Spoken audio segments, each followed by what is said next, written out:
अस्सलामुअलैकुम fellows, you are watching teaching zone channel and I am live Asim. आज की video जो है वो ऑक्सीडेशन स्टेट पे होने वाली है कि कॉम्प्लेक्सेस में हम जो मेटल की ऑक्सीडेशन स्टेट है वो किस तरह से कैलकुलेट करते हैं। ये कैलकुलेट करने की रीज़न क्या है? इसकी रीज़न ये है कि डिफरेंट कॉम्प्लेक्सेस में जो ट्रांजिशन मेटल की ऑक्सीडेशन स्टेट है वो वेरी कर रही होती है, और even with in a complex by changing ligands the oxidation state of the transition metal can very. So start करते हैं। कुछ एग्जांपल्स यहाँ पे मैंने नोट डाउन की हुई हैं, इनकी हम ऑक्सीडेशन, यहाँ पे हम जो ट्रांजिशन मेटल है उसकी ऑक्सीडेशन स्टेट कैलकुलेट करते हैं और इससे जो है हम अंडरस्टैंड करते हैं। जिस तरह से यहाँ पे फर्स्ट एग्जांपल है, तो इसका प्रोसेस ये होता है कि हमने जिसकी कैलकुलेट करनी होती है उसको हम एक्सपोर्ट कर लेते हैं। उसके बाद जितने भी लिगेंड्स अटैच होते हैं उनकी ऑक्सीडेशन स्टेट उसके साथ ऐड होती जा रही होती है। ऑक्सीडेशन स्टेट ऐड हो रही होती है और साथ में मल्टीप्लाई हो रही होती है जितने number of ligands, number of that specific ligands attach हैं। ओके, सिंप्लीफाइंग इट, कॉपर की हमने ऑक्सीडेशन स्टेट कैलकुलेट करनी है क्योंकि यही ट्रांजिशन मेटल है। यहाँ पे इसको हमने एक्सपोर्ट कर लिया, इसके साथ ऐड होगा क्लोरीन की ऑक्सीडेशन स्टेट और मल्टीप्लाई होगा कि कितने क्लोरीन्स अटैच, 4। तो यहाँ पे 4 इसके साथ मल्टीप्लाई हो गया। अगर यहाँ पे कोई और लिगेंड अटैच होता तो यहाँ पे उसकी भी ऑक्सीडेशन स्टेट ऐड हो जानी थी। अगर मोर देन 1 लिगेंड्स अटैच होते तो जो ऑक्सीडेशन स्टेट इसके साथ ऐड हो रही होनी थी वो उसके नंबर के साथ मल्टीप्लाई भी हो जाती। वेल, ये इक्वेशन की एक साइड पे आ जाते हैं हम इक्वल्स पुट करके, और इक्वेशन की दूसरी साइड पे जो आ रहा होता है वो टर्म होती है ओवरऑल चार्ज, जो हमारा कोऑर्डिनेशन स्क्वायर का ओवरऑल चार्ज है।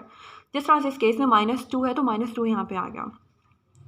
यहाँ से हम सिंप्लीफाई करके एक्स की वैल्यू कैलकुलेट कर लेंगे। जिस तरह से 2 आई तो मतलब इस कॉम्प्लेक्स में कॉपर जो है वो +2 की फॉर्म में है, +2 ऑक्सीडेशन स्टेट जो है वो पोजेस कर रहा है।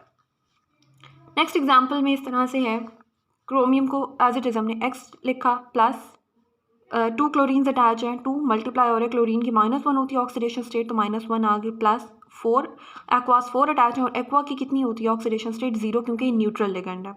इक्वल्स ओवरऑल चार्ज किया है, प्लस है यानी कि +1 है ओवरऑल चार्ज कोऑर्डिनेशन स्क्वायर पे, तो +1 इधर को मूव कर जाएगा इक्वेशन के सेकेंड साइड पर। यहाँ से हमने x -2 इसको 0 +0 = 1 ले लिया, जिससे x की वैल्यू हमारे पास आ गई 3, यानी कि इस कॉम्प्लेक्स में क्रोमियम जो है वो +3 की फॉर्म में है। इसके बाद इस केस में हमने जो है पोटाशियम को नहीं लिखना इस साइड पे, पोटाशियम क्योंकि जो है हमारे पास आयोनाइजेशन स्क्वायर है, और मेटल की जो ऑक्सीडेशन स्टेट हम कैलकुलेट कर रहे होते हैं उसमें सिर्फ हम कोऑर्डिनेशन स्क्वायर यूज़ कर रहे होते हैं एक तरह से। वो देखें, इस स्टेटमेंट को मैं जस्टिफाई करती हूँ यहाँ पे कि ये पोटाशियम जो है +1 चार्ज के साथ होता है ना, 4 पोटाशियम्स अटैच है तो मतलब ये +4 चार्ज होगा इस पर, ये +4 होगा, ये ओवरऑल तो ये हमारा कॉम्प्लेक्स न्यूट्रल है ना, ये +4 होगा तो यानी स्क्वायर क्या होगा, -4 होगा।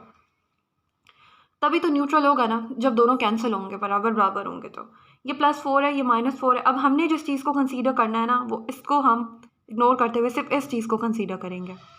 देखें किस तरह से, आयरन की हमने कैलकुलेट करनी है, आयरन X हो गया, प्लस 6 साइनो ग्रुप्स अटैच हैं, 6 आ गया, साइनाइड की क्या होती है -1 होती है, -1 आ गया, इक्वल्स ओवरऑल कॉम्प्लेक्स पे क्या चार्ज है, -4 चार्ज है, यहाँ पे -4 आ गया, x -6 = -4 हो गया, जैसे x की वैल्यू जो है वो +2 आ गई, यानी आयरन जो है यहाँ पे +2 ऑक्सीडेशन स्टेट के साथ प्रेजेंट है इस कॉम्प्लेक्स में। नेक्स्ट कॉम्प्लेक्स में भी बिल्कुल इसी तरह से होगा कि पोटाशियम को हम इग्नोर करते हुए, इग्नोर नहीं कह सकते, जिस तरह से ये +1 के साथ होता है तो 3 पोटाशियम्स अटैच हैं तो ये +3 होगा, कॉम्प्लेक्स में -3 हो जाएगा, हम इसको कंसीडर कर लेंगे, -3 को हम कंसीडर कर लेंगे। कोबाल्ट X आ गया, +6 फ्लोराइड है, -1 के साथ होता है, -1 आ गया, इक्वल्स ये वाला -3 यहाँ पे आ गया जो ओवरऑल चार्ज था कॉम्प्लेक्स पे, जिसकी वजह से X हमारे पास 3 आ गया, यानी कोबाल्ट की ऑक्सीडेशन स्टेट हमारे पास आ गई +3। अगर यहाँ पे माइनस आती तो यहाँ पे ये -3 होता, लेकिन माइनस आती नहीं है ट्रांजिशन मेटल्स के केसेस में, मेटल्स जो है वो पॉजिटिवली ही होते हैं कोऑर्डिनेशन कॉम्प्लेक्सेस में। अब ये एक एग्जांपल है, मैं आपके सामने यहाँ पे सॉल्व करती हूँ। निकल की हमने कैलकुलेट करनी है तो निकल को हम एक्सपोर्ट कर लेंगे, उसके बाद ऐड होती जाएंगी बाकी सब की। ये है EN, इथाइलिन डायमाइन। ये लास्ट वीडियो मैंने डिस्कस किया था कि ये न्यूट्रल कॉम्प्लेक्स होता है तो इसकी ऑक्सीडेशन स्टेट 0 होगी simply.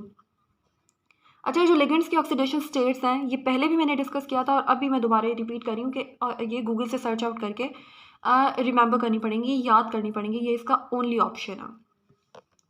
Okay, moving back, chlorine सिर्फ एक ही अटैच है तो मल्टीप्लाई तो कुछ भी इसके साथ नहीं होगा, तो -1 होती है तो -1 आ गया, प्लस OH भी नेगेटिव के फॉर्म में होता है, OH नेगेटिव के फॉर्म में इस तरह से, तो इसकी भी -1 होती है, लाइक -1 आ गया इक्वल्स ओवरऑल कॉम्प्लेक्स पे क्या चार्ज है, +1 चार्ज है, तो यहाँ पे ये +1 आ गया।